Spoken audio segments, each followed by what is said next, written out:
que é um símbolo? O que é um símbolo? Um símbolo é uma coisa que, por analogia, significa outra coisa. Vou repetir. Ó. Um símbolo é uma coisa que, por analogia, quer significar outra coisa. Quando eu dou essa definição, é óbvio que a gente se perde um pouco. No entanto, dá para a gente imaginar o que quer dizer símbolo. Né? Vou dar um exemplo. Quando Tales de Mileto diz, ó, tudo é água. O que eu tenho que fazer? Eu tenho que entender que essa palavrinha água aí, ela não pode ser tomada apenas no sentido literal. Mas ela deve ser decodificada em seu sentido simbólico. Então, quando eu penso em água, eu penso em quê? Veja, quando eu penso em água, eu penso em vida. Sem água não há vida. Quando eu vejo o nascimento de uma criança, da barriga da mãe, a criança nasce úmida, a água está presente. Ó. Quando uma semente vai brotar e vai atualizar a vida, é necessário água. Então, veja, a água está relacionada à vida. Percebe? A água está relacionada à origem, a início. Quando Tales de Mileto diz tudo é água, ele está quase dizendo, olha, tudo é vida. Tudo possui uma força vital. Tudo vai se transformando. Existe algo dentro da realidade que faz a realidade existir.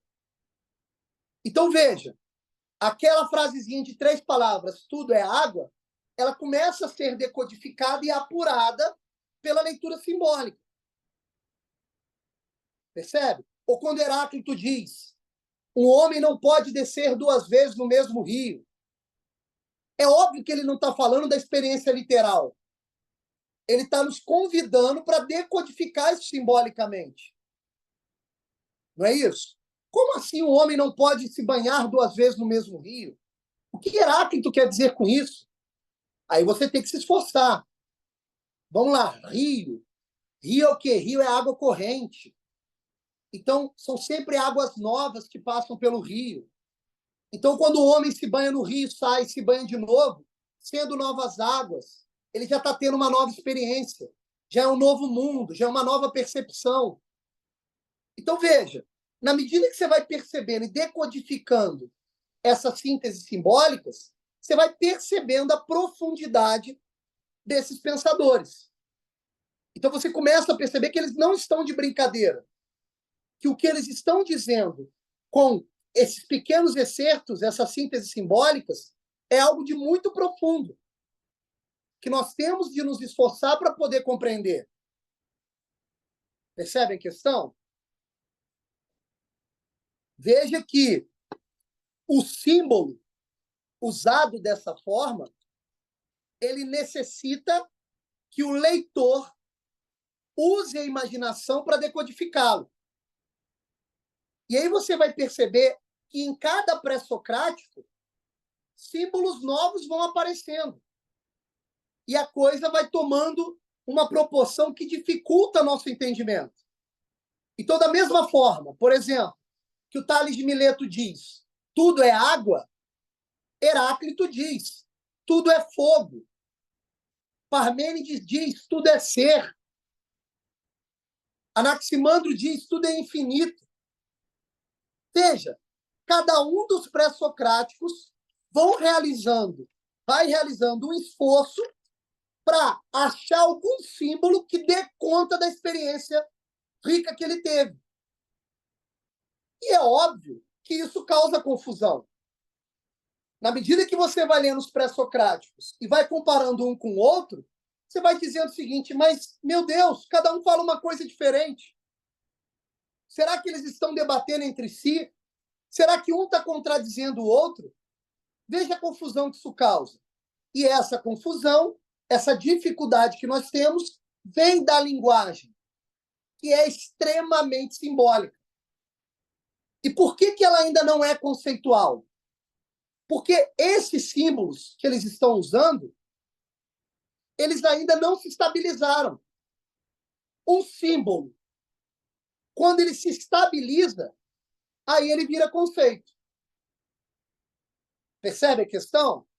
Quando Aristóteles, ao contrário dos pré-socráticos, ele diz assim, olha, a realidade surgiu do motor imóvel. Ou então, quando Aristóteles diz, ó, o homem é um animal racional. Ou quando Aristóteles diz, o homem é um ser político. Veja, todas essas frases do Aristóteles, se você observar bem, ela já está substituindo símbolos vagos por conceitos. Ou seja, por símbolos que agora estão estáveis, que não são móveis, que não são tão difíceis de serem interpretados. Percebe a questão? Quando um símbolo ele se estabiliza, ele se transforma em conceito. A linguagem técnico-científica filosófica trabalha com símbolos estabilizados, trabalha com conceitos. Tudo é sempre símbolo. A diferença é que, às vezes, o símbolo ele não está estável, como é no caso dos pré-socráticos, mas quando ele se estabiliza, ele vira conceito. Nós encontramos ali uma universalidade na linguagem. E aí nós já começamos a entender melhor o que os filósofos querem dizer. Ó. Então, possivelmente, eu acredito que muitos de vocês encontraram dificuldades em ler o texto que eu passei. Essa dificuldade está justamente nessa linguagem, que é estritamente simbólica e sintética. Ela está toda comprimida. O que a gente tem que fazer é decodificá-la, ampliá-la e tentar compreendê-la.